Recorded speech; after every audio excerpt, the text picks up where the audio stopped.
Drama serial सियानी में आज के एपिसोड में उजाला अपनी बहन हलीमा के साथ अपनी मैडम के घर चली जाती है, जहाँ पे वो जाकर कहती है कि हमें तो यहाँ पे बर्थडे वाली कोई सेलिब्रेशन नज़र ही नहीं आ रही। उसकी मैडम कहती है कि हलीमा, मुझे आपसे मिलने का बहुत इश्तियाक था। हलीमा कहती है कि मुझे भी आपके बारे में बड़ा कुछ सुना था, मेरा भी बड़ा दिल करता था कि मैं आपसे मिलूँ। चले इसी बहाने मैंने आपसे मिल लिया है, लेकिन मैं आपसे एक बात करना चाहती हूँ कि यहाँ तो बर्थडे वाली कोई सेलिब्रेशन नज़र ही नहीं आ रही। इस पर वो कहती हैं कि हाँ, बर्थडे तो है ही नहीं।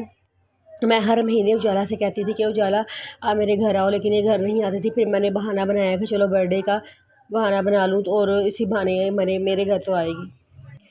तो वो कहती हैं कि मुझे हलीमा आपसे एक ज़रूरी बात करनी थी। हलीमा कहती है कि आपने मुझसे क्या ज़रूरी बात करनी थी? तो वो कहती हैं कि मुझे आपसे ये बात करनी थी कि मेरा एक बेटा है, उसकी एक ही बेटी है, उसकी बीवी की फौत हो चुकी हुई है। मैं चाहता हूँ मैं चाहती हूँ कि उजाला की शादी मेरे बेटे के साथ हो जाए, उसकी बेटी को भी सहारा मिल जाएगा। उसकी बेटी उजाला से थोड़ी सी मानूस है, तो मुझे तो तसल्ली होगी। उजाला जैसी लड़की मैंने आज तक नहीं देखी, बहुत अच्छी और बहुत अच्छे अखलाक की लड़की है। मैं चाहती हूँ कि उसकी मेरे बेटे के साथ शादी हो जाए। जिस पे हलीमा कहती है कि हमें कुछ सोचने का टाइम चाहिए। फिर हलीमा और उजाला घर आती हैं, तो हलीमा उजाला को बहुत समझाती है कि ये बहुत अच्छा रिश्ता है, बहुत अमीर लोग हैं, सुलझे हुए लोग हैं, पढ़े लिखे हैं, और वो बच्ची भी तुमसे मानूस है।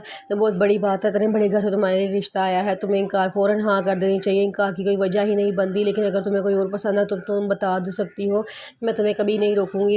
ये कह के उसके हलीमा कहती है कि अगर मुझे कुछ हो गया तो तुम्हारा क्या होगा? मैं तुम्हारी तरफ से बहुत परेशान हूँ कि ज़िंदगी कभी भी नहीं गुजारी जाती है, एक बात की हमेशा ज़रूरत पड़ती है। इस पर उजाला कहती है कि आप ही मैंने कहा मुझे शादी नहीं करनी। तो वो कहती हैं कि नहीं, मैं चाहती हूँ कि तुम्हें मेरी भी ज़िंदगी लग जाए, मेरी भी खुशियाँ तुम्हें मिल जाए। मैं सिर्फ तुम्हें खुशियाँ और हंसता बसता अपने घर में देखना चाहती हूँ। उजाला कहती है कि अच्छा मुझे सोचने का वक्त दें। फिर उसके बाद उजाला स्कूल चली जाती है, तो वहाँ पे मैडम उसको बुलाती हैं और कहती हैं कि आप आजकल नज़र ही नहीं आ रही है, आपका काम में भी दिन नहीं लग रहा, आप क्या बात है, आप किसी वजह से परेशान है? जिस पर वो कहती है कि मैं बहुत शर्मिंदा हूँ, मैं आपके सामने नहीं आना चाह रही। आपने मुझे इतनी इज्जत दी है, अपने बेटे के काबिल समझा है, मैं किसी काबिल नहीं हूँ।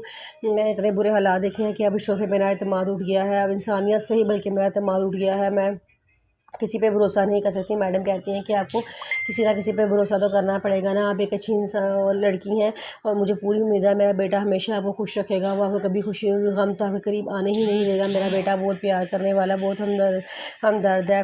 जिस पे उजाला खामोश हो जाती है, कोई जवाब नहीं देती। फिर उसके बाद फ़ायज़ा अपनी मम्मा से खड़ी बातें कर रही होती है। उसकी मम्मा कहती हैं कि बेटे तुम्हें तलाक नहीं लेनी चाहिए, तुम्हें चाहिए कि तुम यावर के बाद वापस चले जाओ। औरतों को बहुत कुछ बर्दाश्त करना पड़ता है, वो तुम्हारी बेटी का बाप है, कोई भी तुम्हारी बेटी के बाप की जगह नहीं ले सकता। तुम अपनी बेटी उसके बाद वापस चले जाओ। इस पर फ़ायदा कहती है कि आपको चाहिए कि आप मेरा साथ दें, मैं उस जैसे खुदगर्ज़ इंसान के साथ कभी नहीं रह सकती। उसने मेरा दिल मान तोड़ा है, मेरी मोहब्बत का उल्टा जवाब दिया है, तो मैं उसके साथ कभी नहीं रह सकती।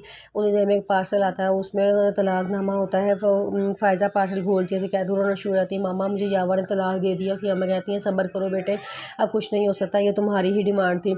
फिर किरण अपनी मम्मा को फ़ोन करती है और कहती है कि मम्मा आपको पता है कि जो फ़ायज़ा आपी को तलाक हो गई है। उसकी मम्मा कहती है कि वो है, ये तो बहुत गलत हुआ है, चलो अच्छा है उसको भी सज़ा मिली है। जिस पे किरण कहती है मेरे लिए बिल्कुल भी अच्छा नहीं है, वो सारा दिन मेरे घर में मंडलाती फिरेंगी, मेरे आगे पीछे, मुझे तो वो बहुत बुरी लगती हैं और मुझे ताने देती रहेंगी। उसकी अम्मा कहती हैं कि हमारे पास 60-70 हज़ार रुपया होगा। उजाला किरण कहती है आपने क्या करना है? तो वो कहती है कि मैंने पीर साहब को देने हैं, उनसे फ़ायज़ा की तलाक के लिए लिए थे 50,000 रुपया, उन्होंने एडवांस लिया था। उन्होंने कहा था कि 50,000 रुपया तलाक के बाद देना है। वो कहती है कि मामा आपने क्यों तलाक करवाई है? मैंने तो नहीं आपको कहा था, आपको चाहिए कि बल्कि आप 50,000 रुपये उससे वापस लें, क्योंकि मेरा नुकसान हो गया है।